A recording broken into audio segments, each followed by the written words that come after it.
Okay, West, here we are at the play centre. Can you tell us a little bit of the story? Because Labour are claiming that they've saved the play centre. I believe it's supposed to have been open this week. Can you give us a little backdrop on the history since about 2013, when I believe you were promised by one of the councillors that they were gonna, if they were elected, they were gonna save the play centre. Can you take us back? Because I think you were still working in there at the time, weren't you? Yes, good afternoon. We're in Ferry Road, Grangetown Playcentre. This facility has been within the community for 35 to 40 years. It's helped many children, including, of course, disabled children. Many years ago, 5 years ago or so, we were told that we were under threat. A councillor called Ashley Govia came to my house uninvited. I didn't know him. He knocked the door. I invited him in. He said, we need to get Labour back in power, and Labour got great plans for the youth and the children of this great city. So I asked him about the plans. He guaranteed me, while he sat in my home, that what Labour were going to do, they were going to make football free for all under 16s. So that's citywide. Children would not pay to play football. He said he was going to make this side of Grangetown into a hub for children. So you'd have the AstroTurf on my right-hand side, free for the children. The leisure centre would be incorporated with this, so they would be doing things free for the children. You have the play centre behind me. Well, that's always been free. That's been free for 35 years, and I give thanks to the late Joan Gallagher, Labour MP, proper socialist, and the late great John Smith, Labour MP, proper socialist, because they were the ones who came up with the idea that in deprived areas, we need places like this where children can go and they can learn, they can integrate, they can make friends, they can be confident, and they have somebody to look out for them if they need anybody to look out for them. Well, once we were under threat, and we know there's always had to be budget cuts here and there, each year from maybe the last 5 years, we've always had to go out and fight. Our Labour councillors would just roll over, have their bellies tickled, and they would just come up to us and say to the kids, oh, we need to close because we need to save £70,000. We had a meeting in here, 400 parents turned up. Ashley Govia decided, oh, the questions are too hard, I want to leave. So he didn't want to answer the questions. But he paraded in front of us a gentleman from Kent, I think he was from, who was on about 150, 200,000 pounds a year. So his one wage could have kept 2 play centres open that would look after 150 children from deprived areas, and that means taking them on free trips, feeding them, making sure they have breakfast if necessary, or making sure they have supper before they go home. Every year they tried to close us down. Ashley Govia walked in. I was working here at the time with Dale Stewart. We were having our lunch. Ashley Govia walked in, said, thanks for electing me. Labour are now in power. I'm going to knock the kids' building down. I looked at him, I was aghast. So what do you mean knock the kids' building down? You came to my house and gave me your word as a politician, as a socialist, that you were going to invest in it. Said, no. What I'm going to do, I'm going to come in, I'm going to knock the building down, and I'm going to put a Welsh school in there because the Welsh speakers are demanding it. So that's how it's going to be. So with the parents, because obviously staff are not allowed to be involved in it, so the parents decided to gather together.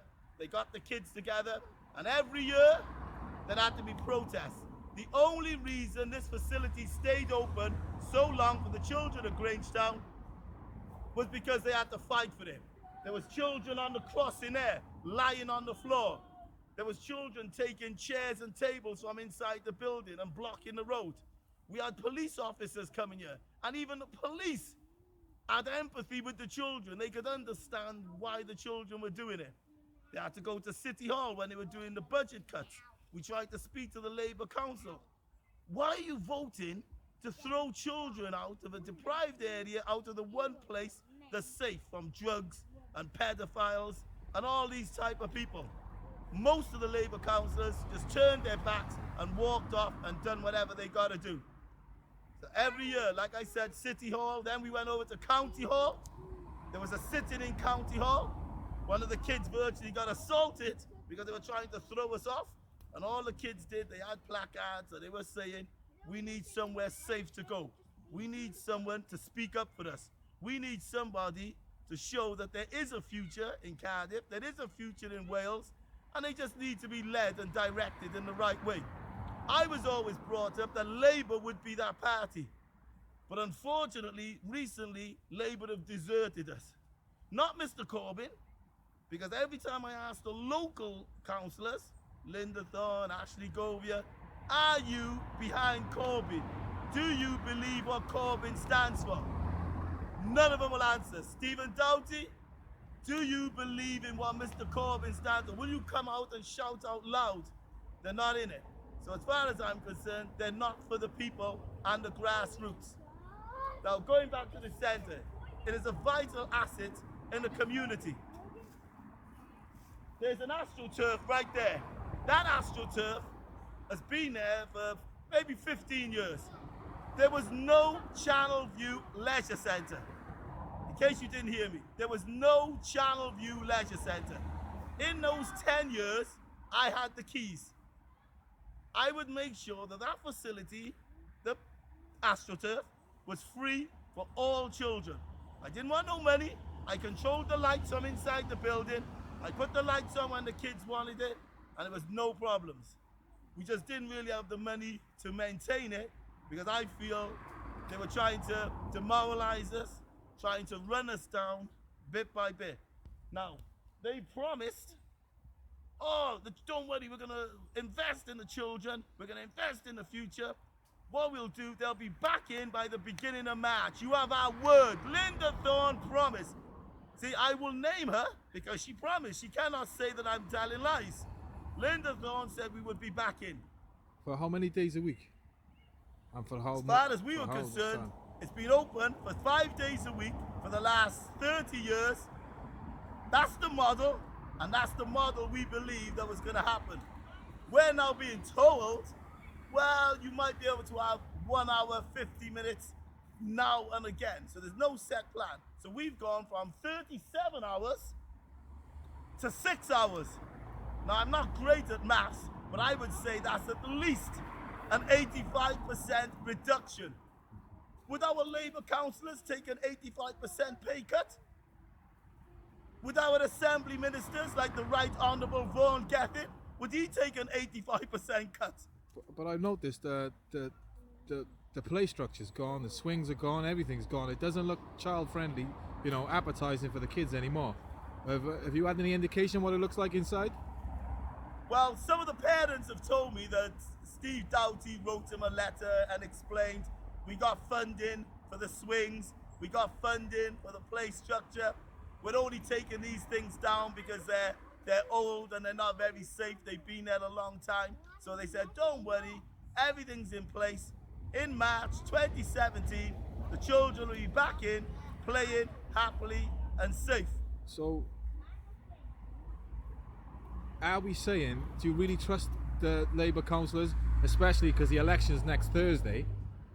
Do you think there's something more foreboding if they do get in? Do you think the inevitable's going to happen and it's not going to open at all? Well, look, I'm very well known in this community, and let's say I got a few people who are very loyal to the children. They care about the children, they put in the children first. I've been informed that inside that building, it is nothing like a child-friendly facility. There's no colour in there. There's apparently bright orange leather settees. The flooring is really pristine.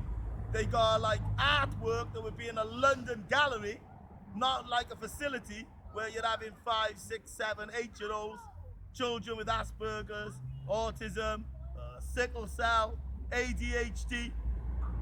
So if my information is correct, there is no way those children are going back in there Monday to Friday, all afternoon, all evening, and then when the summer break comes, then in there all day, 9 till 5. And the summer break is vitally important. Mr. Corbyn has said, we need to make sure kids get breakfast. We need to make sure children are fed. That's the most important thing. That's one of his big policies. But when you ask Linda Thorne and Ashley Govia, well, when you close this facility down, those hungry kids that we feed, how are they going to get fed? Who's going to feed them? And all they say is, we can't afford it. We need the building. The children don't pay to go in there. Oh, they've had it for a long time. They've had a freebie for a long time. Well, we have to use this to make money. So basically, they've outsourced the children's building to probably someone private. And even though it's in our community, our children are going to have no access to it. Then obviously you got the staff who've worked really hard over the years to build it up. Remember, with no investment. I mean, before I left, my mother passed away, and all the furniture that was nice in my mother's house, we gave it to the centre because the kids had nothing to sit on. 2 sets of settees. I still got the receipt in the house. So what would you recommend people do in these local council elections? I notice there's a lot of plaid stuff up and around, in and around the community. I noticed that some of the plaid councils are pledging to reopen play across the city. I mean, what do you say to people who are thinking about voting in next week's election? There are many issues. I know that. I'm just standing on children. That's it, because children haven't got a voice. Their opinions are not listened to. Their opinions are not heard. Everybody just ignores them. Somebody has to stand up for our children. So I'm self-appointing myself because I know the children. I help bring up these children. They feel comfortable talking to me. I am telling you now, if you cared about your children's future, if you cared about assets not being stripped off our community, if you want to get Grangetown to move up the scale and not leave us deprived of everything, not leave our future with nowhere to go, then I would advise back McAvoy. McAvoy's given me my word. But what I will say, if McAvoy does to me what Ashley Govia done to me, if you go and ask Ashley Govia, I know he won't comment on it, but if you ask him, he'll tell you that I said to him, if you lie to me and you lie about our children and you use our children to get yourself empowered and then you desert them, if I'm alive and well, I will make it my personal business to chase your backside out of Grangetown. Ask him. Well, he's gone. Absolutely.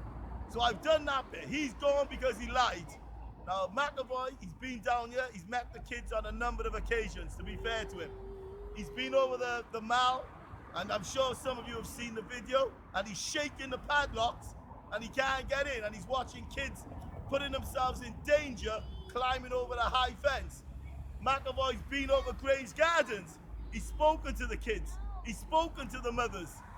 So I can only go on what I see. Every time I post anything, anytime I ask Labour, please come and talk to me. I'm in Grange Gardens with 50 children. I'm ignored. If I post anything on their site, I'm blocked. Nobody will speak to me because I'm telling the truth. They know if I was telling lies, if I posted any lies, I'm sure the Right Honourable Vaughan Gethin, who's the top barrister, I'm sure he would have had me shut up by now with an injunction.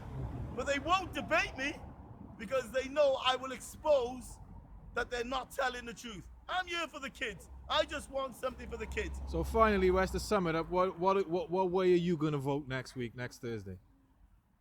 With a heavy heart, against my dad, who was a shop steward and a union rep. I was a shop steward and a union rep. I voted Labour for 35 years. But with a heavy heart, I have no choice. If I care about the kids, I'm going for Plaid. Plaid Cymru, with Mr. McAvoy at the head, and Tarek, and the rest of the team. So but nationally, it may be a little bit different. But locally, I just don't feel the Labour councillors are socialists. They're nothing like Mr. Ben or Mr. Footer. They won't even endorse Mr. Corbyn. So what you're saying is it's really Diolch and Fawr for the Grangetown Labour councillors? Well, whatever that means. My son speaks Welsh. He goes to a Welsh school. I only speak English and Jamaican. But if that means it's goodbye to Labour for now, it's goodbye for Labour for now.